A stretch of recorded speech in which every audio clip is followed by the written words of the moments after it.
السلام علیکم ورحمۃ اللہ وبرکاتہ۔ سامعین حضرات، میں محمد مرغوب الرحمن خان آپ کی خدمت میں حاضر ہوں پھر سے تابوت سکینہ کی اسٹوری کو لے کر۔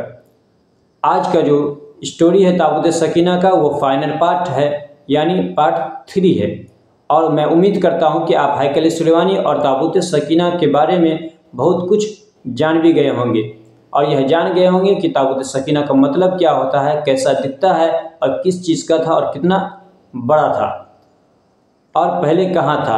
اور اب ہم یہ جانیں گے، اور میں اب آپ کو یہ پڑھ کے بتاؤں گا اور سناؤں گا کہ تابوت سکینہ سے یہودی کس طرح فیض حاصل کرتے تھے، اور تابوت سکینہ کس طرح منتقل ہوتا رہا، اور اب تابوت سکینہ فی الحال کہاں ہے۔ تو چلیے جانتے ہیں۔ تو یہ جان لیں سب سے پہلے کہ تابوت سکینہ سے کیسے فیض حاصل کرتے تھے۔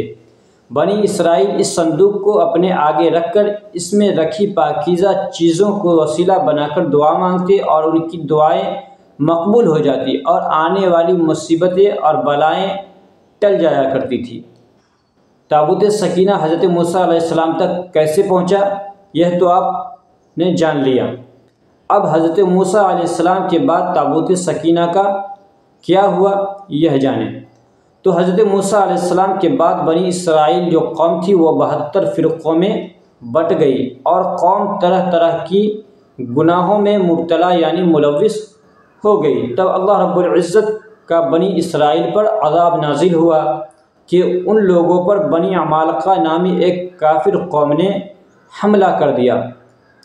ان کافروں نے بنی اسرائیل کا قتل عام کر کے یروشلم کو تہس نہس کر ڈالا، ان کے گھر تک کو زمیندوز کر دیے، یعنی گھر کو بھی دھنسا دیا، اور ان سے تابوت سکینہ چھین لیا۔ اس وقت تک تابوت کو بنی اسرائیل ایک گاڑی پر رکھ کر لیے پھرتے تھے۔ کافر قوم عمالقہ نے تابوت سکینہ کی اہمیت کو نہ سمجھا، اس مقدس صندوق کو لوٹ کر لے گئے۔ ان لوگوں نے اپنے ملک لے جا کر تابوت سکینہ کو کوڑے دان میں پھینک دیا، یعنی کوڑے خانے میں، یعنی جہاں کچرا رکھا جاتا ہے وہاں پھینک دیا۔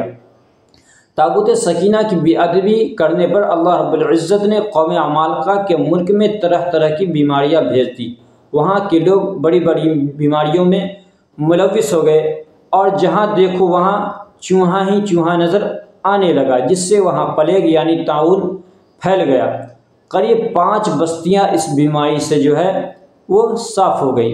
عذابوں کا سلسلہ دیکھ کر قوم عمالقہ کے بادشاہ کو، یعنی کافر قوم کا جو بادشاہ تھا، اس کو یقین ہو گیا کہ یہ بلا اس صندوق کی بے ادبی کی وجہ سے آئی ہے۔ چنانچہ ان لوگوں نے اس مقدس صندوق کو ایک بیل گاڑی پر لاد کر بنی اسرائیل کی بستی کی طرف چھوڑ دیا۔ اللہ رب العزت نے فوراً 4 فرشتوں کو مقرر فرما دیا جو اس صندوق کو بنی اسرائیل کے نبی حضرت شموئیل علیہ السلام کی خدمت میں لے آئے۔ اس طرح بنی اسرائیل کو ان کی کھوئی ہوئی شان و شوکت اور نعمت دوبارہ مل گئی۔ یہ صندوق حضرت شموئیل علیہ السلام کے پاس ٹھیک اس وقت پہنچا جب آپ حضرت طالوت کو بنی اسرائیل کا سردار بنانے یعنی بادشاہ بنانے کے لیے بنی اسرائیل کو سمجھا رہے تھے، لیکن بنی اسرائیل حضرت طالوت کو بادشاہ ماننے پر تیار نہیں تھے۔ آخر ان میں یہ شرط ٹھہری کہ تابوت سکینہ اگر انہیں مل جائے تب ہم طالوت کو اپنا بادشاہ یعنی سردار تسلیم کر لیں گے، یعنی قبول کر لیں گے۔ چنانچہ صندوق آ گیا، اور بنی اسرائیل حضرت طالوت کو بادشاہ ماننے پر راضی ہو گیا۔ طالوت کے بادشاہ بننے کے بعد بنی اسرائیل کا سامنا جالوت نام کے ایک بادشاہ سے ہوا جو کہ ظالم اور کافر تھا، اور جس نے بیت المقدس پر قبضہ کر رکھا تھا۔ بیت المقدس کو فتح کرنے کے لیے جالوت کو ماننا اب ضروری ہو گیا تھا۔ تو 17 برس کے ایک نوجوان نے بنی اسرائیل کو نجات دلائی، یعنی اس نے جالوت کو موت کے گھاٹ اتار دیا۔ تو طالوت نے وعدے کے مطابق اپنی بیٹی کی شادی جو ہے اس لڑکے سے کر دی اور آدھی بادشاہت بھی اسے دے دی۔ اس طرح تابوت سکینہ بھی اس لڑکے کو ملا۔ تو سامعین حضرات، کیا آپ جانتے ہیں کہ وہ لڑکا کون تھا؟ وہ لڑکا کون تھا؟ تو وہ لڑکا کوئی اور نہیں بلکہ حضرت داؤد علیہ السلام تھے۔ جی ہاں، بیت المقدس کا تعمیر کا خواب دیکھنے والے حضرت داؤد علیہ السلام ہی تھے۔ وہ جو 17 برس کے نوجوان تھے وہ حضرت داؤد علیہ السلام تھے۔ حضرت داؤد علیہ السلام نے یروشلم پر پھر 30 برس یعنی 30 سال حکومت کی۔ آپ کی دلی خواہش تھی کہ تابوت سکینہ کو رکھنے کے لیے ایک مقدس عمارت بنائیں۔ آپ نے اس عمارت کو بنانے کے لیے جگہ پسند فرمائی۔ اللہ رب العزت کے حکم سے اسی جگہ یعنی چٹان پر آپ کے بیٹے نے یعنی حضرت سلیمان علیہ السلام نے جناتوں کی مدد سے ایک مسجد تعمیر کروائی، جس کا کام لگاتار 7 سال تک چلا۔ اب سامعین حضرات، آپ یہ بھی سوچ رہے ہوں گے کہ وہ تو جنات تھے، ترنت بنا دیتے، لیکن جناتوں نے انسانوں کی محنت کی طرح محنت کی اور اپنا جو انسانی طاقت ہوتا ہے اس حساب سے پوری محنت سے انہوں نے مسجد کی تعمیر کی۔ تو اس سال اسی طرح 7 سال لگ گیا۔ حضرت سلیمان علیہ السلام کی جو حکومت تھی انسانوں کے علاوہ جن، پشو، پکشی اور ہواؤں پر بھی تھی، اور ان کی ساری طاقت جو تھی ایک کرامتی انگوٹھی میں تھی جسے آپ ہمیشہ پہنا کرتے، اور آپ کے گلے میں ایک تعویذ بھی تھی جس پر آنے والے نبی یعنی حضور احمد مصطفیٰ محمد مصطفیٰ صلی اللہ علیہ وسلم کا نام نامی اس میں گرامی اس میں گدا ہوا تھا۔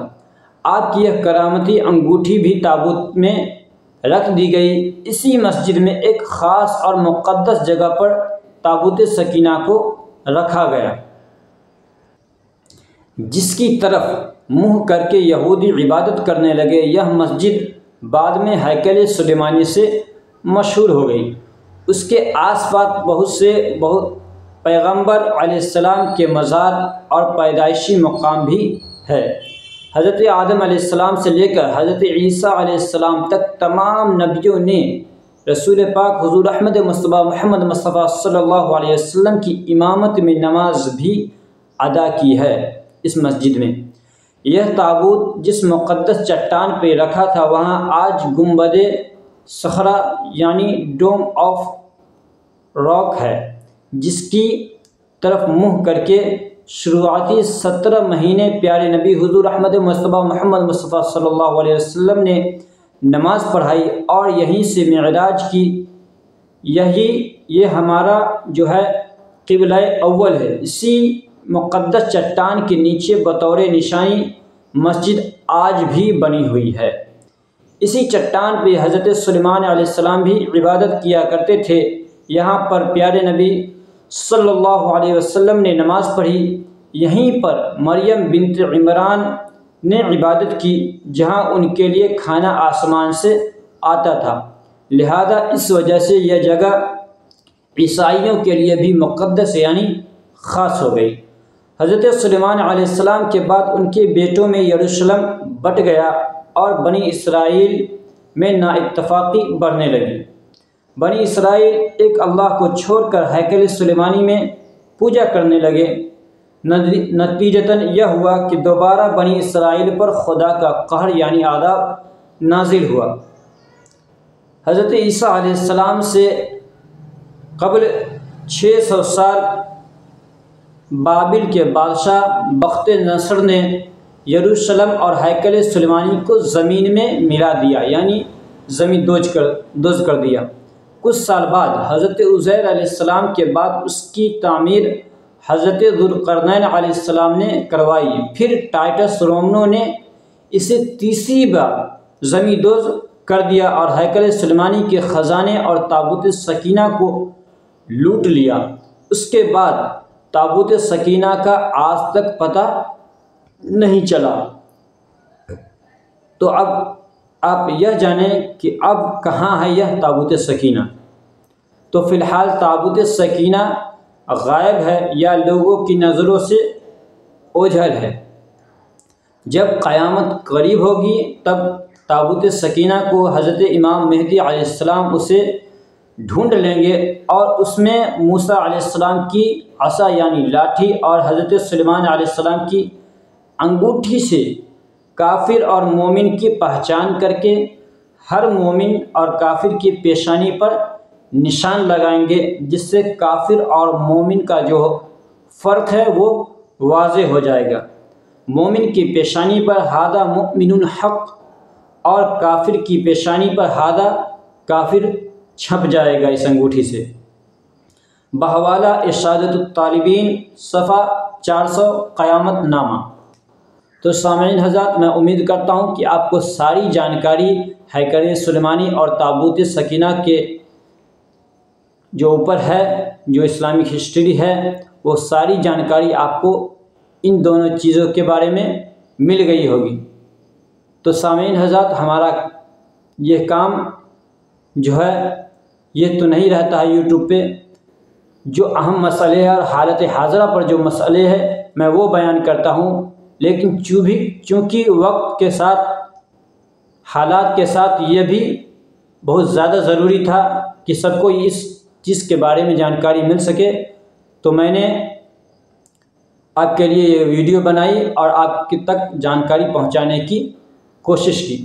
تو آپ کو یہ جانکاری کیسے لگی آپ کامنٹ سیکشن میں بتا سکتے ہیں، اور اگر آپ نے اب تک ہمارے یوٹیوب چینل کو سبسکرائب نہیں کیا ہے تو سبسکرائب کر لیں،